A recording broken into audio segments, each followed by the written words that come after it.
Released by Capcom in 2015 on the Xbox 360, Xbox One, PS3, PS4, and PC, Resident Evil Revelations 2 continues the new Revelations series and its role of filling in gaps in the Mothership franchise. Directed by Yasuhiro Ampo and written by Dai Sato, who also wrote the first Revelations game, the game takes place between Resident Evil 5 and 6. For story, the game focuses on the return of Claire Redfield and Barry Burton, and introduces newcomers Moira and Natalia. For gameplay, camera, crafting, and combat are essentially unchanged from Revelations, though this time controlling two characters at the same time and being able to swap between them returns from Resident Evil 0. Skill points acquisition and skill settings return from Resident Evil 6, allowing some character customization, and inventory management has returned to where weapons occupy a separate slot from normal inventory with the ability to craft new throwing weapons from items. A second player can join for co-op, choosing to play as one of the two partners. A new enemy type is called the Afflicted, tortured prisoners who were made into test subjects further mutated into frenzied monsters, as well as a new status effect, Bleeding, is introduced that will slowly drain health until remedied by a tourniquet item. Otherwise, raid mode from the original Revelations is much the same way. The story only gets larger from here, so let's cut it down to size with the RECAPitation. In 2011, it's been 7 years since the Terra Grigia panic, and we're introduced to an organization called TerraSave, a non-government relief group aiding in areas affected by bioterrorism and chemical warfare like Kijuju from Resident Evil 5. Among the prominent senior members of the group is Claire Redfield, veteran outbreak survivor, who is attending the office party, where she's met up with new TerraSave member Moira Burton, the rebellious and foul-mouthed older daughter of former STARS member and current BSAA member Barry Burton. Watching over the party is Neil Fisher, another senior member of TerraSave who is Claire's boss, and mentions to Claire she's heard of a new incident in Washington recently. As Moira expresses her continued aggravation at Barry, the lights suddenly cut off, as a paramilitary group quickly assaults the party at gunpoint and drugs everyone for capture, identifying Claire in particular. When she wakes up, Claire is in a derelict prison cell with a strange bracelet on her wrist. The doors strangely open up for her, and she soon runs into Moira, whose cell door also strangely opens. Moira is in a panic, but Claire stays calm even as they're suddenly ambushed by strange mutilated men. They find one of their coworkers wounded and dying, who warns them of the danger here, as there is clearly an overseer watching their every move and guiding their path forward. Claire finds some firearms and loads up and advises Moira to do the same, but Moira rejects this, still traumatized from a firearms mishap when she was a child. Instead, she dons a supportive role, helping with a flashlight to blind enemies and a crowbar to bash them down. A female voice now comes from their bracelets, letting them know they're being watched, and the colors of the bracelets change in response to their fear levels. Avoiding still active security wards, some that almost turn Claire into a sandwich, they find their way out of the prison and into an unfamiliar landscape. The voice chimes in again, introducing herself as the Overseer and instructing them to go to the Wasek, but in the distance they spot a radio tower and think to signal for help. After powering it on, Moira sends out a distress signal, but no one seems to respond, and from atop the tower, Claire is alarmed to discover they're on an isolated island. That night, we see other surviving members of TerraSave who escape the prison as well, Neil and other survivors of Kijuju, Pedro, and Gabe, as they flee from the Afflicted. Neil holds them off as the other two escape and soon arrive at Wasek, a pub in an abandoned village. Pedro has a bloodied wristband from one of their fallen co-workers and intends to examine it, though they are soon met by Claire. The power in Wasek turns on as the Overseer announces to them that they're all part of an experiment, as they have all been injected with a virus, meaning they will either die immediately or be chosen. Gabe shows them a helicopter nearby, and with nearby supplies begins fixing it. In response, the Overseer turns on a village-wide alarm alerting all foes to their location. Fortifying in the bar, they hold off the flood of infected coming from all angles until Pedro gets grabbed and begins to panic. The Overseer chimes in that fear triggers the virus, and suddenly Pedro begins to mutate into one of the Afflicted himself, confirmed by the Overseer that he wasn't chosen. Fleeing from Pedro now, Neil now catches up to the group, revealing an escape route. As they flee the village, they spot a tower in the distance, lit up that they believe is likely where the Overseer is, and making haste, another surprise mob separates them from Neil. As they move towards the tower into more urban parts of the island, they spot a small girl they think they also spotted in the prison. Catching up to her, Moira calms her down, and after dealing with the new Afflicted, the girl helps them forward through the streets. Gabe now swings around, triumphant about fixing the helicopter and ready to get them all off this island. However, the Overseer sabotages his controls, causing him to spiral out of control and panicking Gabe. Gabe's bracelet reacts to the fear and he begins mutating, losing control of the chopper as he tries to cut off his infected arm.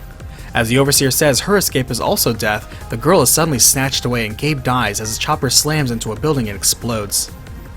They make it to the tower but still can't find the girl, whose name they didn't catch, instead finding a note from Neil telling them to head to the factory.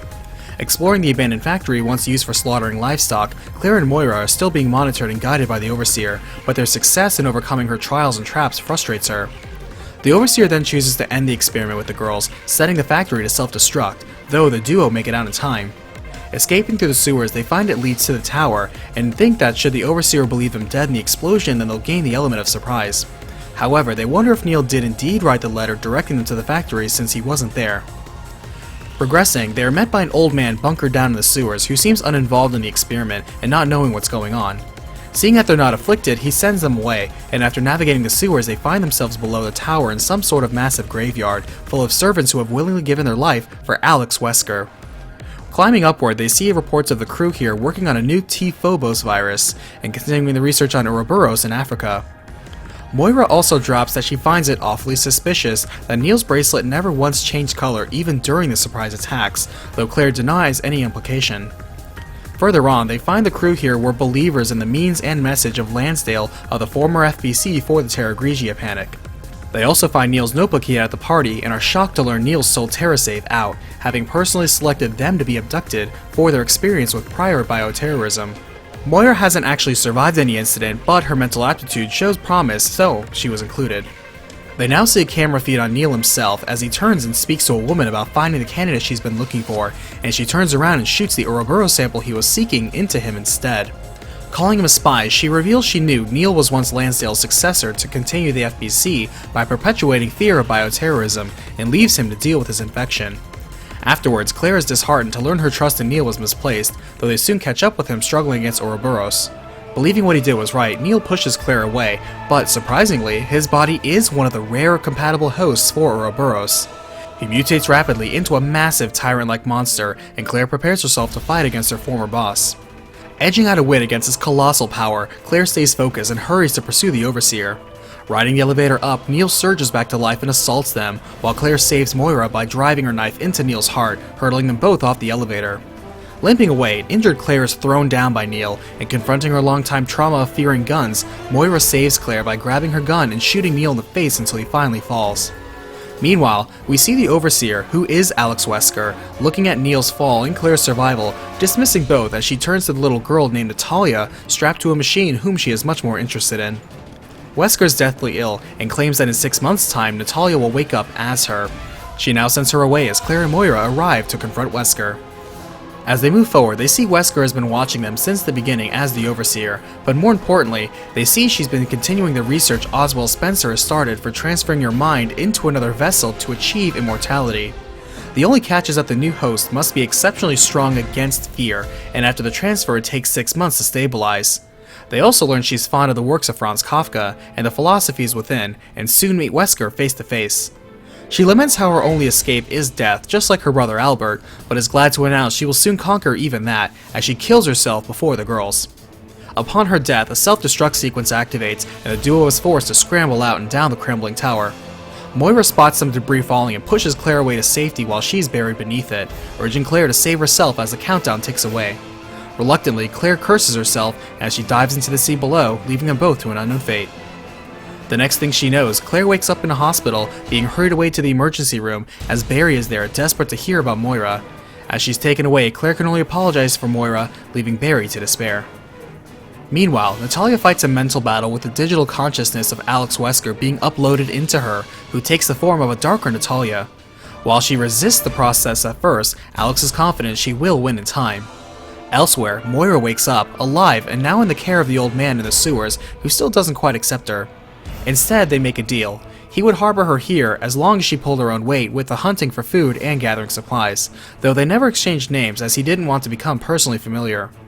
Shooting wild animals, Moira is forced to not only learn how to handle a gun again, but do so with precision and conservation in order to survive. Encountering Afflicted the closer it got to sunset, she's also forced to improve her close quarters combat. She still has hope for getting off the island, though the old man says it's a lost cause.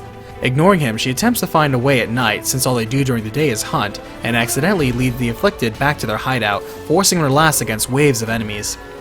About 6 months into her survival, a new kind of monster appears, killing all the game on the island. While doing a supply run, they find a document of islanders taken away to be test subjects, and among the names is the old man's missing daughter, Irina. Suddenly, the old man becomes inspired to leave his hideout and find out what happened to Irina, and Moira agrees to help, though she doubts they'll find her. They follow her trail only to find her last words in a letter. Deflated, they turn back, and Moira decides to finally forgive Barry after seeing the old man's pain as a father. Giving up on life, the old man now locks himself up in his hideout, telling Moira he chooses to die here now, with his family. As he settles down, already deathly ill, they exchange their names, with the old man being named Evgeny before he dies peaceably. After the 6 months gap on his own looking up leads, Barry speeds towards Sushestvovany Island to save his daughter. He's startled by Natalia and instructs her to hide on his boat, but she insists on sticking with him for safety. Barry comes well armed against the infected, and Natalia surprises him with her supernatural but helpful ability to detect enemies at a distance, even through walls. As they retrace through the prison to the radio tower, Barry encounters new escape POWs besides the afflicted, noting that these enemies are infected with the Ouroboros virus based on the reports he's read. After showing his own mastery of unlocking, they make it to the radio tower to find it empty, and only Moira's recorded message recorded 6 months ago. When Barry explains Moira is his daughter, Natalia has a sudden headache, gasping out that Moira's dead, shocking Barry. Showing him the Overseer's tower and saying Moira is trying to go there, Barry isn't ready to believe Moira is actually dead. As they move through the abandoned village en route there, Natalia's uncanny sensory perception helps Barry as they now encounter invisible foes. Barry also learns Natalia's parents died in the Terra Grigia panic, but they soon run into the mutated Pedro, putting him down and using his portable drill to move forward. Entering the tower, Barry discovers a picture and is surprised to not only find Albert Wesker, but learn that the woman beside him is another Wesker, named Alex Wesker. They are suddenly ambushed by a grotesque, monstrous woman who is fixated on Natalia. Removing her mask, Natalia recognizes the monster as a mutated Alex Wesker, who claims to have killed everyone else, including Moira, as more monsters move to surround them. Acting quickly, Barry creates an escape route for them, though Natalia hurts her foot in the process. Carrying her, Barry swears revenge for Moira, and Natalia explains Wesker was the Overseer and is seeking to be reborn. As they have a moment of peace, Barry confesses his regret at being a bad father, as his divide from Moira started when he left one of his loaded guns out in the open at home. When the girls were playing, Moira accidentally shot Polly, his youngest daughter. Even though it was Barry's fault, he yelled at Moira, blaming her, and though Polly would survive, the relationship between Barry and Moira did not. Feeling he failed to save her, he vows to save Natalia now instead, and Natalia feels more trusting of Barry. As they leave via the sewers, they find the old man's hideout and himself now peaceably dead. On the table nearby, Barry recognizes Moira's phone, and taking out the memory card in it, he finds a message from Moira, giving a farewell message to her mother, sister, and even Barry, apologizing for treating him the way she did for so long. Swearing revenge again, Barry now reads the old man's journal, learning of his struggles as a father, trying to raise his daughter Irina despite Wesker's treachery that led to Irina's loss. Now working together, they get out of the sewers and spot a mine nearby wherein they find Irina's journal, detailing how Wesker was using the miners as experiments too. Pushing boxes to progress, they are ambushed by Wesker, who knocks Barry over a cliff, seizes Natalia and glares into her eyes. However, seeing something terrible hidden in Natalia's eyes, she is made fearful again and runs away. When Barry wakes up, Natalia is before him and Wesker is missing for now, along with his ID. Still intent on pursuing her, they move forward as Natalia thinks she sort of remembers a facility down below. Wading through poisonous mines, they delve further and further below the surface, finding more accounts of woe and suffering endured by the residents of the island. Fanning out the toxins, they descend to the bottommost layer, where the security systems somehow recognize and authorize Natalia to enter. They are surprised to find an upscale mansion down here, reminding Barry of other bad times, though there are still Ouroboros POWs wandering around. They find the labs where they were continuing research of the Ouroboros virus and recognize its lethal potential, taking many precautions to contain it underground. In this lab was also where the T-Phobos was developed, and while a virus that triggers upon feeling fear was deemed useless at first, it turns out Wesker had an acute need for that exact function. Once perfected, research then shifted to Ouroboros as Alex continued refining what Albert started. As they get closer to Wesker, they learn that the reason Alex mutated into a monster was because at the moment she killed herself, she experienced an instant of doubt and fear at the notion of death, which triggered the T-Phobos in her, ironically reanimating her and allowing her to live again. Horrified at her new appearance and angered Natalia has resisted fear, she decided to release the Ouroboros being researched into the island, wishing to kill Natalia or at least make her finally feel fear. Kicking open the doors, they finally confront Alex Wesker, who has just injected herself with a vial of Ouroboros, mixing with the T-Phobos in her body and resulting in an even more bizarre and grotesque yet powerful transformation. Braving the hit-and-run tactics of the She-Wesker, Barry manages to edge out a win. However, she surprises him with a feint and snatches Natalia, slowly crushing the life out of her. With Barry barely able to react in time, gunshots now ring out and strike true, knocking down Alex again, as Moira now shows up, glad to see Barry going to such lengths for her and Natalia. As it turns out, she found Barry's dropped ID and followed his trail here. Fleeing while they can, Alex surges to life once more, chasing them out into the open, where Claire Redfield now arrives in her own helicopter, providing supporting fire. Making sure everyone gets on safely, Barry now turns to finish Wesker, pulling out his trusty Magnum, a powerful weapon, especially against living things. Claire and Barry team up to take out Wesker, and as Barry creates an opening, Claire fires a rocket straight into the secret genius among the Wesker children, destroying her for good. As the game ends, Barry and Moira bury the hatchet and look forward to making up for lost time. Claire is feeling more refreshed and compliments Moira on her survivability. Barry also decides to adopt Natalia and go back to being a father, as the BSAA move in to clean up the mess on the island. As 2 years pass, it's now 2013, and Claire hears her brother Chris is on his way to China for a mission, asking his partner Piers to look after him. She's driving to Barry's home, and as the Burton family prepares for her visit, Natalia is seen upstairs, reading up on bioterrorism reports and reading the works of Franz Kafka. She smirks, as Alex Wesker has actually succeeded in living on, and events now lead into Resident Evil 6. Resident Evil Revelations 2 has enjoyed the success of selling over 1.2 million copies worldwide.